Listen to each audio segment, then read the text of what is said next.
An explosive material, also called an explosive, is a reactive substance that contains a great amount of potential energy that can produce an explosion if released suddenly, usually accompanied by the production of light, heat, sound, and pressure. An explosive charge is a measured quantity of explosive material. This potential energy stored in an explosive material may be chemical energy, such as nitroglycerin, a grain dust, pressurized gas, such as a gas cylinder or aerosol can, nuclear energy, such as in the fissile isotopes uranium-235 and plutonium-239. Explosive materials may be categorized by the speed at which they expand. Materials that detonate are said to be high explosives, and materials that deflagrate are said to be low explosives. Explosives may also be categorized by the sensitivity. Sensitive materials that can be initiated by a relatively small amount of heat or pressure are primary explosives, and materials that are relatively insensitive are secondary or tertiary explosives. A wide variety of chemicals can explode. A smaller number are manufactured specifically for the purpose of being used as explosives. The remainder are too dangerous, sensitive, toxic, expensive, unstable, or decomposed too quickly for common usage. In contrast, some materials are merely combustible or flammable if they burn without exploding. History. Though early thermal weapons, such as Greek fire, have existed since ancient times, the first widely used explosive in warfare and mining was black powder, invented in 9th century China. This material was sensitive to water, and it produced dark smoke. The first useful explosive stronger than black powder was nitroglycerin, developed in 1847. Since nitroglycerin is a liquid and highly unstable, it was replaced by nitrocellulose, smokeless powder, dynamite and gelignite. World War I saw the introduction of TNT, trinitrotoluene, in artillery shells. World War II saw an extensive use of new explosives. In turn, these have largely been replaced by more powerful explosives such as C4 and PETN. However, C4 and PETN react with metal and catch fire easily, yet unlike TNT, C4 and PETN are waterproof and malleable. The increased availability of chemicals has allowed the construction of improvised explosive devices. Applications. Commercial. The largest commercial application of explosives is mining. Whether the mine is on the surface or is buried underground, the detonation or deflagration of either a high or low explosive in a confined space can be used to liberate a fairly specific subvolume of a brittle material in a much larger volume of the same or similar material.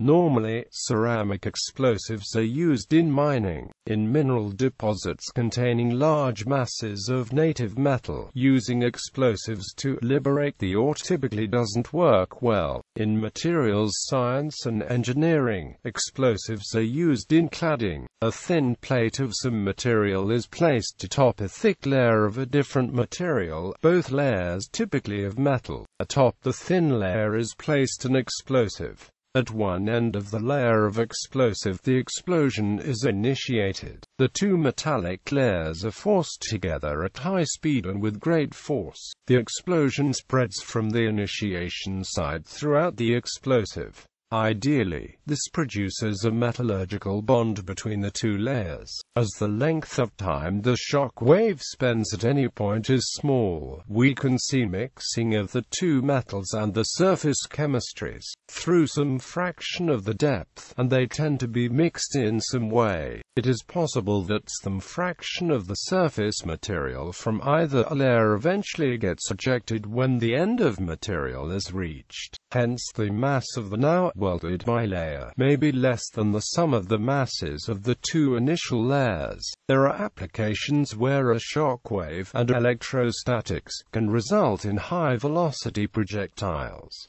Military civilian safety types. Chemical an explosion is a type of spontaneous chemical reaction that, once initiated, is driven by both a large exothermic change and a large positive entropy change in going from reactants to products, thereby constituting a thermodynamically favorable process in addition to one that propagates very rapidly. Thus, explosives are substances that contain a large amount of energy stored in chemical bonds. The energetic stability of the gaseous products and hence the generation comes from the formation of strongly bonded species like carbon monoxide, carbon dioxide, and nitrogen, which contain strong double and triple bonds having bond strengths of nearly 1 megajoule per mole. Consequently, most commercial explosives are organic compounds containing NO2, ONO2 and NHNO2 groups that, when detonated, release gases like the aforementioned.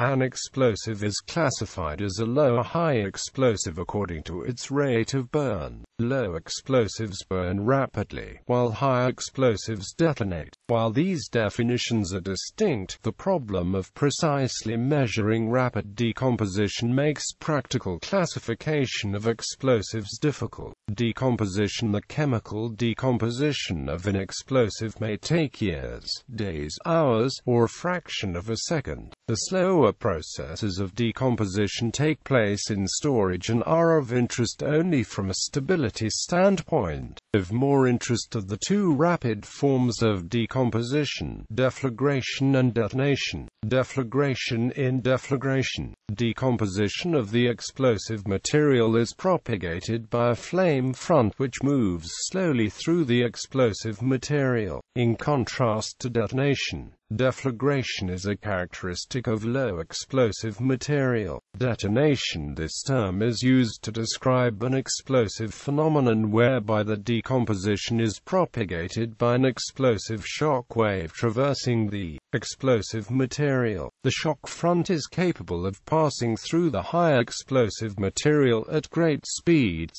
typically thousands of meters per second. Exotic: in addition to chemical explosives, there are a number of more exotic explosive materials, and exotic methods of causing explosions. Examples include nuclear explosives, and abruptly heating a substance to a plasma state with a high-intensity laser or electric arc. Laser and arc heating are used in laser detonators, exploding bridge wire detonators, and exploding foil initiators, where a shock wave and then detonation in conventional chemical explosive material is created by laser or electric arc heating. Laser and electric energy are not currently used in practice to generate most of the required energy, but only to initiate reactions. Properties of explosive materials. To determine the suitability of an explosive substance for a particular use, its physical properties must first be known. The usefulness of an explosive can only be appreciated when the properties and the factors affecting them are fully understood. Some of the more important characteristics are listed below. Sensitivity. Sensitivity refers to the ease with which an explosive can be ignited or detonated, i.e., the amount and intensity of shock, friction, or heat that is required. When the term sensitivity is used, care must be taken to clarify what kind of sensitivity is under discussion. The relative sensitivity of a given explosive to impact may vary greatly from its sensitivity to friction or heat. Some of the test methods used to determine sensitivity relate to impact. Sensitivity is expressed in terms of the distance through which a standard weight must be dropped onto the material to cause it to explode. Friction. Sensitivity is expressed in terms of what occurs when a weighted pendulum scrapes across the material. Heat. Sensitivity is expressed in terms of the temperature at which flashing or explosion of the material occurs.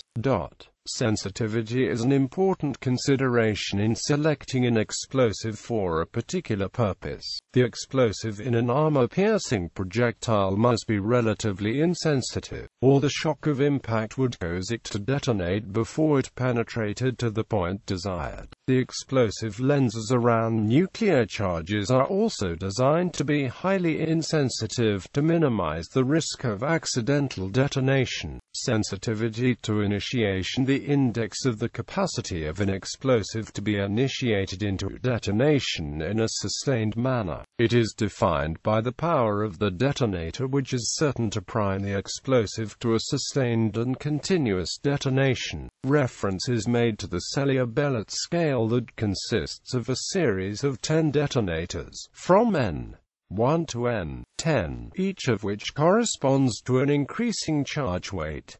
In practice, most of the explosives on the market today are sensitive to an N8 detonator, where the charge corresponds to 2 grams of mercury fulminate. Velocity of detonation. The velocity with which the reaction process propagates in the mass of the explosive. Most commercial mining explosives have detonation velocities ranging from 1,800 meters per second to 8,000 meters per second. Today, velocity of detonation can be measured with accuracy. Together with density, it is an important element influencing the yield of the energy transmitted for both atmospheric overpressure and ground acceleration. By definition, a low explosive, such as gasoline, black powder, or smokeless gunpowder, has a burn rate of less than 3,300 feet per second. In contrast, a high explosive, whether a primary, such as detonating cord, or a secondary, such as TNT or C4, has a burn rate above that point. Stability. Stability is the ability of an explosive to be stored without deterioration.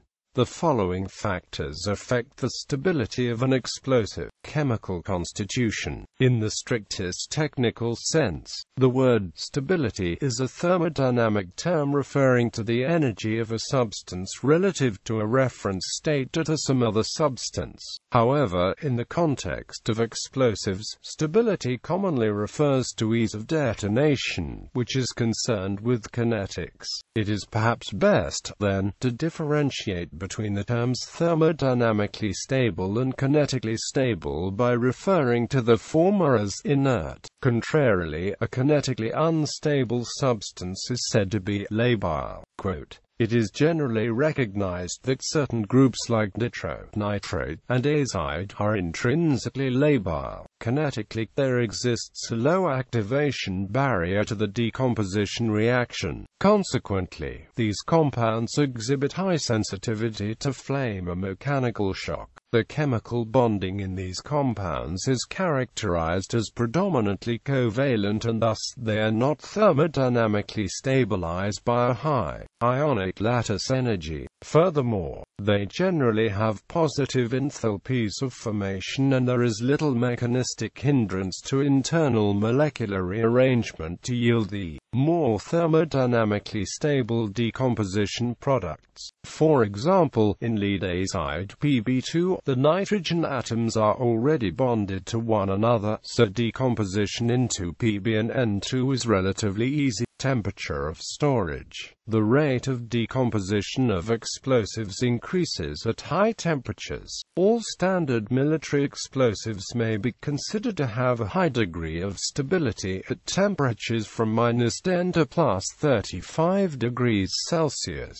but each has a high temperature at which its rate of decomposition rapidly accelerates and stability is reduced. As a rule of thumb, most explosives become dangerously unstable at temperatures above 70 degrees Celsius. Exposure to sunlight. When exposed to the ultraviolet rays of sunlight, many explosive compounds containing nitrogen groups rapidly decompose, affecting the stability. Electrical discharge. Electrostatic spark sensitivity to initiation is common in a number of explosives. Static or other electrical discharge may be sufficient to cause a reaction, even detonation, under some circumstances. As a result, safe handling of explosives and pyrotechnics usually requires proper electrical grounding of the operator. Power, performance, and strength. The term power or performance as applied to an explosive refers to its ability to do work. In practice, it is defined as the explosive's ability to accomplish what is intended in the way of energy delivery. Explosive power performance is evaluated by a tailored series of tests to assess the material for its intended use. Of the tests listed below, cylinder expansion and air blast tests are common to most testing programs, and the others support specific applications. Cylinder expansion test. A standard amount of explosive is loaded into a long hollow cylinder, usually of copper, and detonated at one end. Data is collected concerning the rate of radial expansion of the cylinder and the maximum cylinder wall velocity. This also establishes the Gurney energy at 2e. Cylinder fragmentation. A standard steel cylinder is loaded with explosive and detonated in a sawdust pit.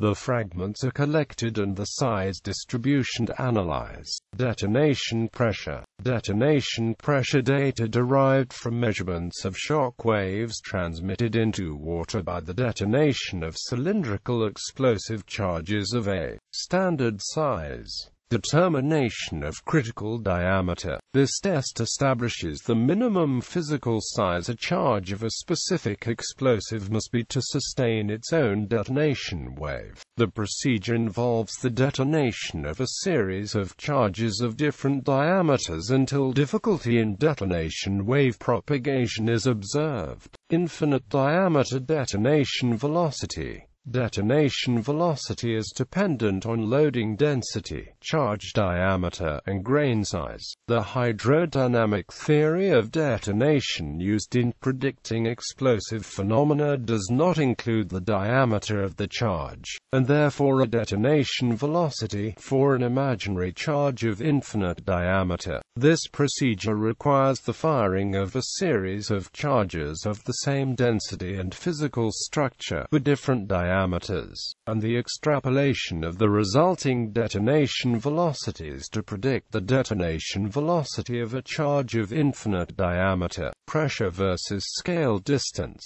A charge of a specific size is detonated and its pressure effects measured at a standard distance. The values obtained are compared with those for TNT. Impulse versus scale distance. A charge of a specific size is detonated and its impulse measured as a function of distance. The results are tabulated and expressed as TNT equivalents.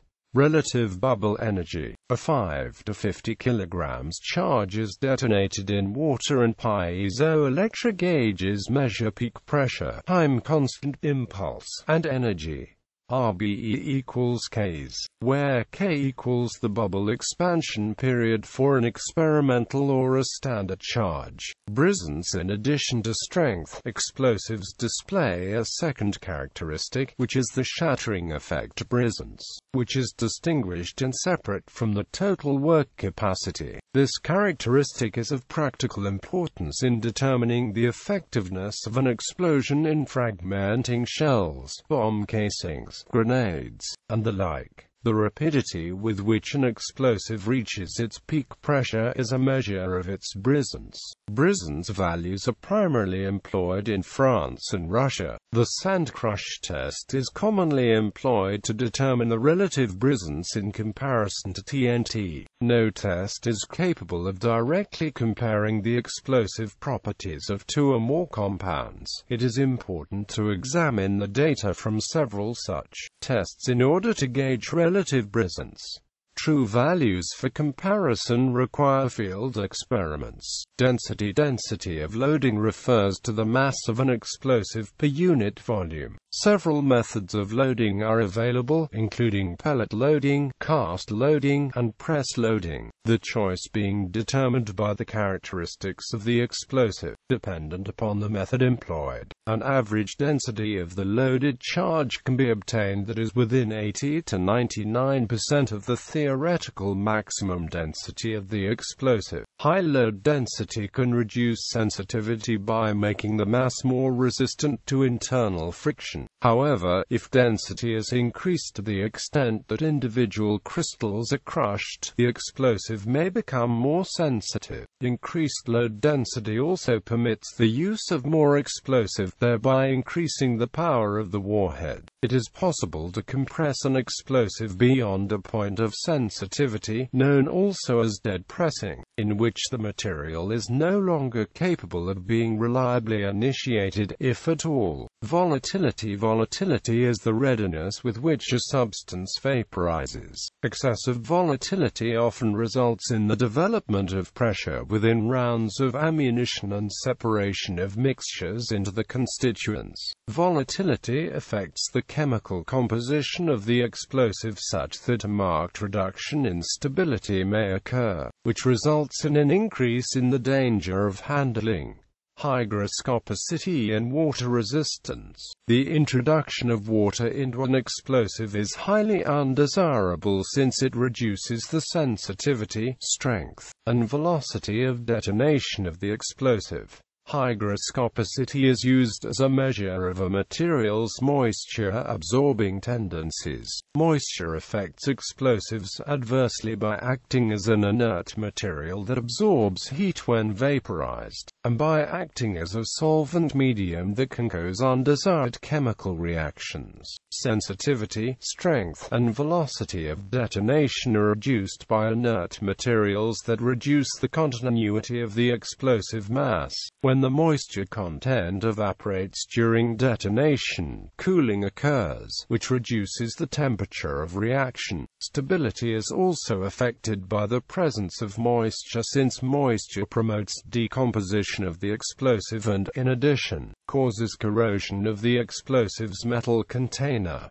Explosives considerably differ from one another as to the behavior in the presence of water. Gelatin dynamites containing nitroglycerin have a degree of water resistance. Explosives based on ammonium nitrate have little or no water resistance due to the reaction between ammonium nitrate and water, which liberates ammonia, nitrogen dioxide and hydrogen peroxide. In addition, ammonium nitrate is hygroscopic, susceptible to damp, hence the above concerns. Toxicity. There are many types of explosives which are toxic to some extent. Manufacturing inputs can also be organic compounds or hazardous materials that require special handling due to risks. The decomposition products, residual solids or gases of some explosives can be toxic, whereas others are harmless, such as carbon dioxide and water. Examples of harmful byproducts are heavy metals, such as lead, mercury and barium from primers, nitric oxides from TNT, perchlorates when used in large quantities. Green explosives seek to reduce environment and health impacts. An example of such is the lead-free primary explosive copper 5-nitrotetrazolate, an alternative to lead azide. Explosive train. Explosive material may be incorporated in the explosive train of a device or system. An example is a pyrotechnic lead igniting a booster, which causes the main charge to detonate. Volume of products of explosion. The most widely used explosives are condensed liquids or solids converted to gaseous products by explosive chemical reactions and the energy released by those reactions. The gaseous products of complete reaction are typically carbon dioxide, steam, and nitrogen. Gaseous volumes computed by the ideal gas law tend to be too large at high pressures, characteristic of explosions. Ultimate volume expansion may be estimated at 3 orders of magnitude, or 1 liter per gram of explosive. Explosives with an oxygen deficit will generate soot gases like carbon monoxide and hydrogen, which may react with surrounding materials such as atmospheric oxygen. Attempts to obtain more precise volume estimates must consider the possibility of such side reactions, condensation of steam, and aqueous solubility of gases like carbon dioxide. Oxygen balance. Oxygen balance is an expression that is used to indicate the degree to which an explosive can be oxidized. If an explosive molecule contains just enough oxygen to convert all of its carbon to carbon dioxide, all of its hydrogen to water, and all of its metal to metal oxide with no excess, the molecule is said to have a zero oxygen balance. The molecule is said to have a positive oxygen balance if it contains more oxygen than is needed, and a negative oxygen balance if it contains less oxygen than is needed. The sensitivity, strength, and brisance of an explosive are all somewhat dependent upon oxygen balance and tend to approach the maxima as oxygen balance approaches zero. Chemical composition. A chemical explosive may consist of either a chemically pure compound, such as nitroglycerin, or a mixture of a fuel and an oxidizer, such as black powder, a grain, dust, and air. Chemically pure compounds. Some chemical compounds are unstable in that, when shocked, they react, possibly to the point of detonation. Each molecule of the compound associates into two or more new molecules with the release of energy. Nitroglycerin, a highly unstable and sensitive liquid. Acetone peroxide, a very unstable white organic peroxide. TNT, yellow insensitive crystals that can be melted and cast without detonation. Nitrocellulose, a nitrated polymer which can be a high or low explosive depending on nitration level and conditions. RDXPETNHMX, very powerful explosives which can be used pure or in plastic explosives. C4An RDX, plastic explosive, plasticized to be adhesive and malleable.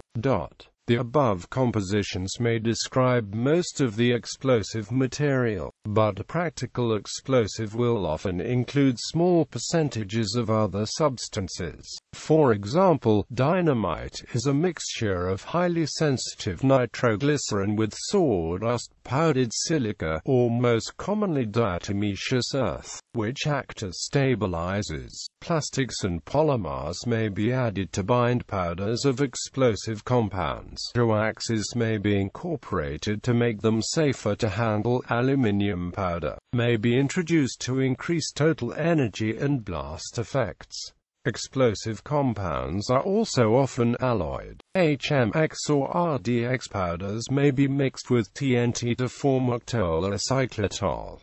Mixture of oxidizer and fuel. An oxidizer is a pure substance that in a chemical reaction can contribute some atoms of one or more oxidizing elements, in which the fuel component of the explosive burns. On the simplest level, the oxidizer may itself be an oxidizing element, such as gaseous or liquid oxygen, black powder, potassium nitrate, charcoal and sulfur. Flash powder, fine metal powder, and a strong oxidizer, aminol, ammonium nitrate and aluminium powder. Armstrong's mixture, potassium chlorate and red phosphorus.